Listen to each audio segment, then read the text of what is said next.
Welcome to Flying Visits, your guide to the best events currently available in London, cultural capital of the world. In this edition we focus on the Seagull in a new version at Southwark Playhouse. A date with death at the Welcome Collection. Old and new with the London Symphony Orchestra at the Barbican. Performance meets art at Tate Modern. African and Spanish steps at Sadler's Wells. And a distinctly Spanish Carmen at English National Opera. Details on each of these and literally thousands of other cultural activities can be found at onestoparts.com, the most comprehensive online guide to London's glorious and eclectic arts scene. There have been a number of productions of Chekhov in London in recent months, but soaring above them all is a new version of the Seagull at Southwark Playhouse. Who would want to marry a man with such a large family, with such a low salary, less than £2,000 a month? Director Russell Bolam explains the enduring appeal of Chekhov. I think there are probably 100 plays out there where you don't need really any reason to do them in terms of pertinence because they are enduringly universal. And I think Chekhov's sort of key four, Seagull, Uncle Vanya, Three Sisters, Cherry Orchard, will always be done often because they are works of genius. Who could love me in this state? Actor Ben Moore praises the biting contemporary ring of Anya Rees's text.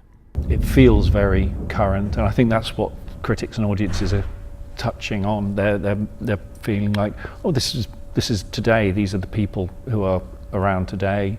These are their sorts of relationships. Okay, Chekhov might have not have written it using a laptop or mobile phone contracts or discussions about Jeeps, but to an audience today, they get those concepts. There is nothing worse than having no money. I'd be a beggar any day rather than... Emily Dobbs relishes the accessibility of the production.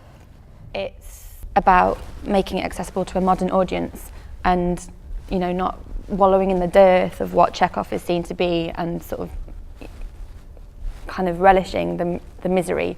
And, you know, the misery doesn't have to be miserable.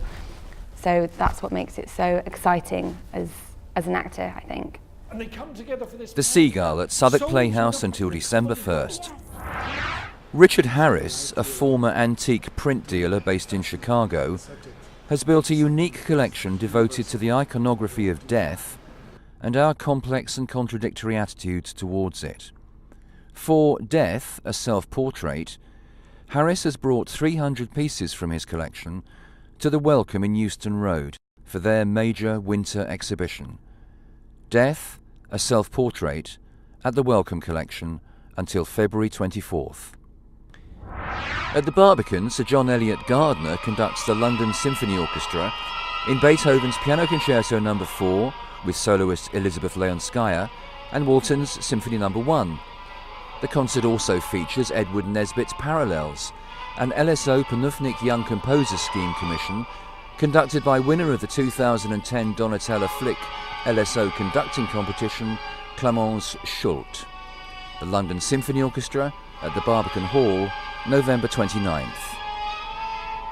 A Bigger Splash at Tate Modern explores the dynamic relationship between performance and painting since 1950. Contrasting key paintings by Jackson Pollock and David Hockney, the exhibition considers different approaches to the idea of the canvas as an area in which to act. It proposes a new way of looking at the work of a number of younger artists whose approach to painting is energised by diverse historical sources. A Bigger Splash, Tate Modern, until April 1st. At Sadler's Wells, Paca Peña presents Quimeras, directed by Jude Kelly. Exploring the lure of travel and the dream of a better life, Quimeras tells the story of migrants who come to Spain from Africa in search of work. The result is a marriage of traditional Spanish and African music and dance, creating a spectacle of virtuoso performances. Quimeras at Sadler's Wells from November 23rd.